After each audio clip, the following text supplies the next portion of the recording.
uma equipa de elite da Polícia de Segurança Pública vai combater o crime na Baixa da cidade de Lisboa após um assassinato e uma tentativa de homicídio no período de apenas uma semana. A chamada do Corpo de Intervenção foi a solução encontrada pelo comando da PSP para reforçar o policiamento na Baixa da cidade. Na prática, a PSP já patrulhava a capital entre o Terreiro do Paço e o Marquês de Pombal desde o início de junho. Agora a ordem é de reforço.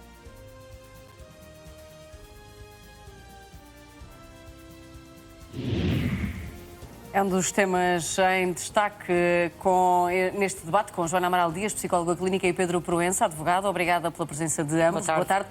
Pedro, hoje começo por ti. Há muito tempo que falamos da realidade e também da percepção.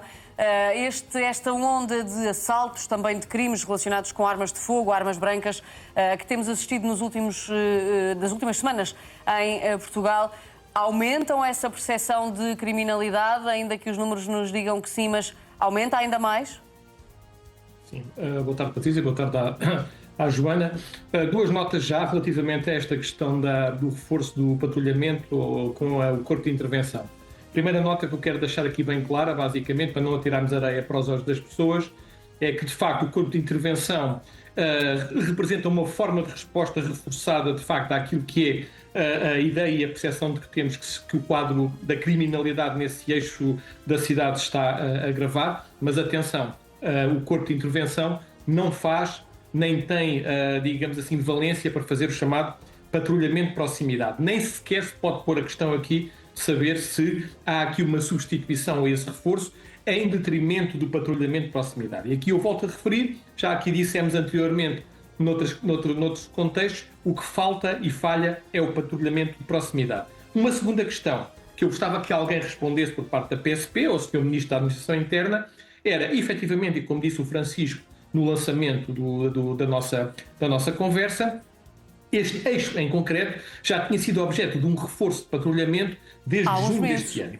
Exatamente. Há uns meses, portanto. E, portanto, aquilo que eu gostava de saber, basicamente, o que é que falhou? Isto é, esse patrulhamento foi insuficiente ou há, de facto, aqui razões extraordinárias que justificam claramente que se mande para o terreno uma visibilidade policial representada pelo Corpo de Intervenção? Ficamos sem saber. Agora, há uma coisa que é certa, Patrícia. Há uma dimensão da segurança que falha redondamente. Não quero aqui entrar em falsos alarmismos. Efetivamente, até as estatísticas, as chamadas estatísticas que o Sr. Ministro da Administração Interna, enquanto Diretor Nacional da Polícia Judiciária, dizia que Portugal continua a ser um dos países mais seguros do mundo e que as estatísticas desmentem a percepção de insegurança. Agora, isto é um erro dramático no plano da comunicação política. Porquê? Porque, à partida, esquece claramente que a questão da confiança no espaço público é uma das dimensões da segurança que foi completamente esquecida por parte dos nossos responsáveis policiais e políticos. Portanto, a mim não basta ter a percepção de que a possibilidade de eu ser vítima de um crime é reduzida. Eu quero ter a percepção, porque isso influi no meu comportamento direto e no comportamento dos cidadãos, que o espaço público é seguro. E isso não existe neste momento. Portanto, as pessoas, mesmo que a probabilidade de serem vítimas de um crime, que é a primeira dimensão da questão da segurança, esteja relativamente pacífica, a verdade é que as pessoas hoje em dia dizem claramente que deixaram de frequentar certos espaços à noite, que a partir das 6 horas da tarde fecham-se em casa, que têm medo de andar na rua. E isto significa o quê? Que falhou a política de segurança do nosso país, falhou claramente na percepção que é necessária e que é imposta pela Constituição de que o espaço público está controlado. E neste momento nós temos o quê? A percepção que o espaço público está descontrolado. E eu lamento muito que a irracionalidade deste discurso de que Portugal é estatisticamente já é dos países números, Pedro, mais seguros do mundo, tenha normalizado e tende a normalizar a violência. Já vamos a esses números. Que esta resposta do policiamento significa claramente que esta segunda dimensão da segurança tem falhado redondamente, isso é verdade. Joana, concordas com o Pedro? Tem falhado redondamente este reforço e esta capacidade de manter os portugueses seguros? Patrícia, será que já podemos finalmente começar a discutir esta questão do problema do aumento da violência em Portugal? Porque se temos o tal reforço, ou reforço do reforço, de equipas de elite de polícia na Baixa em Lisboa, por exemplo, ou se temos o Presidente da Câmara Municipal do Porto, Pedro Duarte, vir de referir o caso dos turistas agredidos na sua cidade e referir-se como um falhanço do Estado. Bom, então podemos finalmente começar a discutir este tema, é porque eu acho que chega de areia para os olhos, as pessoas estão fartas dessa areia para os olhos e, sinceramente, eu pessoalmente estou cansada desta ladainha da percepção.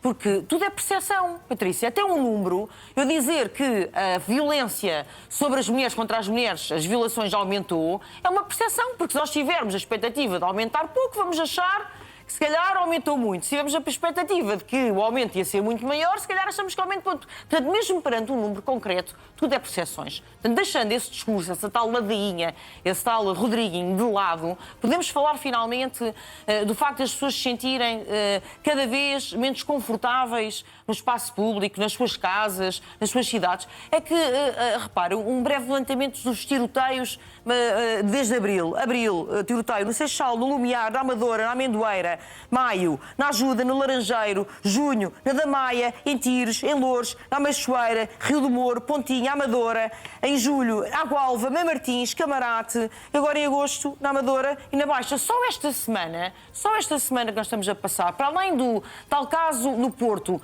dos turistas roubados e agredidos e de um segurança também agredido, para além do homicídio de Algés, que é de facto um caso absolutamente bárbaro e singular. Tivemos um guineense morto a tiro no terminal fluvial, tivemos um segurança esfaqueado no Guimarães Shopping, tivemos um esfaqueamento também em Ponte Lima, num local de trabalho, tivemos em Sintra um motorista da TVD que foi baleado, tivemos um jovem de 25 anos esfaqueado no Castro Rei. Isto é, obviamente que as pessoas esperam legitimamente que isto não aconteça no seu país. Agora, isto pressupõe, penso eu, desde logo assumirmos que há um falhanço nas políticas públicas. Só em Lisboa, no Comando Municipal, isto só para dar a título de exemplo que eu acho que concretiza. Em Lisboa, no Comando Municipal, há 15 anos, nós tínhamos mais de 8.000 agentes. Mais de 8.000 agentes, há 15 anos. Com menos expressão populacional, com menos expressão turística. Tínhamos mais de 8.000 agentes, agora temos cerca de 6.000. É evidente que quando as pessoas sentem que há pouca polícia, que é uma das queixas que nós escutamos reiteradamente, é evidente que isto tendem a desenvolver comportamentos. Claro, tem uma correspondência à realidade. E temos tido o Ministro da Administração Interna, que, como sabemos, neste momento está completamente descredibilizado, completamente desautorizado junto à opinião pública, que inclusivamente veio desvalorizar sistematicamente todos estes problemas de violência. Desvalorizou até, chegou mesmo a desvalorizar a questão das máfias brasileiras, por exemplo, do primeiro comando da capital, do Comando Vermelho, os números, etc. Portanto, que segurança, ou seja, que confiança, que respaldo é que os portugueses hoje encontram nos governos? Nenhum, com certeza. Pedro. Patrícia, muito rapidamente para te dizer o seguinte. A resposta, vamos ver uma coisa, a pergunta que as pessoas fazem, e estamos a falar concretamente, e a Joana estava aqui a enumerar um conjunto de facto de crimes que aconteceram e muitos deles naquilo que é na Grande Lisboa. Portanto, a pergunta que legitimamente se faz é saber se o Governo, se o Estado ainda consegue controlar a prevalência da violência no local onde ela se concentra. E parece-me evidente que estes grandes eixos de Lisboa e Porto estão a concentrar fenómenos de violência muito preocupantes. Agora, e parece-me que não, que o Estado está com dificuldade em concentrar. Mas isto é preciso também uma lógica de seriedade naquilo que é a explicitação e na gestão dos recursos da PSP. Vamos ver uma coisa. Nos Estados Unidos, por exemplo, voltou-se à política das esquadras de proximidade. Isto é, houve há muitos anos atrás aquela ideia peregrina das super esquadras, houve muitas localidades e cidades onde foram fechadas esquadras para criar as tais super esquadras de polícia por uma questão de gestão de recursos, mas percebeu-se ao fim de alguns anos que aquilo que era efetivamente o investimento numa dimensão de segurança que é fundamental, que é o facto de eu sentir que o espaço público que eu frequento está minimamente seguro pelo Estado. O que é que está a acontecer agora? Desde há 4 ou 5 anos para cá. Estão a voltar a reabrir as esquadras de bairro em muitas cidades americanas. Porquê? Porque Parece que essa pode ser também uma boa solução para Portugal. Pode e é necessário. Porque não basta às pessoas, como acontece, por exemplo, na zona onde eu trabalho em Lisboa, nas Avenidas Novas, que não tem esquadra, que quando há um incidente policial, têm que vir polícias da Esquadra de Penha de França, que não têm transporte e que têm que vir de autocarro a uma ocorrência nas Avenidas Novas, às vezes demorando 40, 45 minutos, eu pergunto, mesmo que o incidente de natureza criminal não seja grave, que percepção é que isto provoca à população? E é aquilo que eu volto a dizer. Eu tenho direito a poder sair à rua com confiança, mesmo sabendo que a probabilidade... Para terminar, Joana. Sim, eu deixo já. Para terminar, eu só gostava que realmente, além de termos mais polícias, tivéssemos polícias que estivessem efetivamente a cumprir funções prioritárias, porque nós temos polícias que são carteiros, são mediadores sociais, polícias que estão, centenas de polícias que estão entregues a notificações e a inquirições para uma série de entidades públicas, em vez de estarem a cumprir aquilo que me parece que é a sua função primeira, que é zelar pela ordem pública. Se calhar, se começássemos por aí, olha, inclusivamente nos acidentes rodoviários, etc. Se começássemos por aí a garantir que os polícias estão, em primeiro lugar, onde devem estar, se calhar resolvemos uma parte da questão sem gastar mais dinheiro. Era só uma questão de boa gestão. Joana Amaral Dias, Pedro Proença, obrigada pela vossa presença e até amanhã. Até amanhã.